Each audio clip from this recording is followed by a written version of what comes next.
ফেনীর পাঠানবাড়ী থেকে টেলিফোনের সর্বশেষ বন্যা পরিস্থিতির খবর জানাচ্ছেন আমাদের সংবাদদাতা দিদারুল আলম।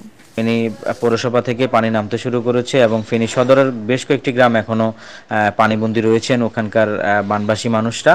পৌরসভাতে কিন্তু কিছু কিছু স্থানে বিদ্যুৎ সংযোগ দেওয়া হয়েছে এবং এখন পর্যন্ত মোবাইল টাওয়ারগুলো সচল হয়নি। বন্যার পানিগুলো কিন্তু আস্তে আস্তে করে ফেনী সোনাগাজী এবং দাগনভূঞার দিকে প্লাবিত হচ্ছে এবং সোনাগাজী এবং দাগনভূঞার পানি কিন্তু বাড়ছে।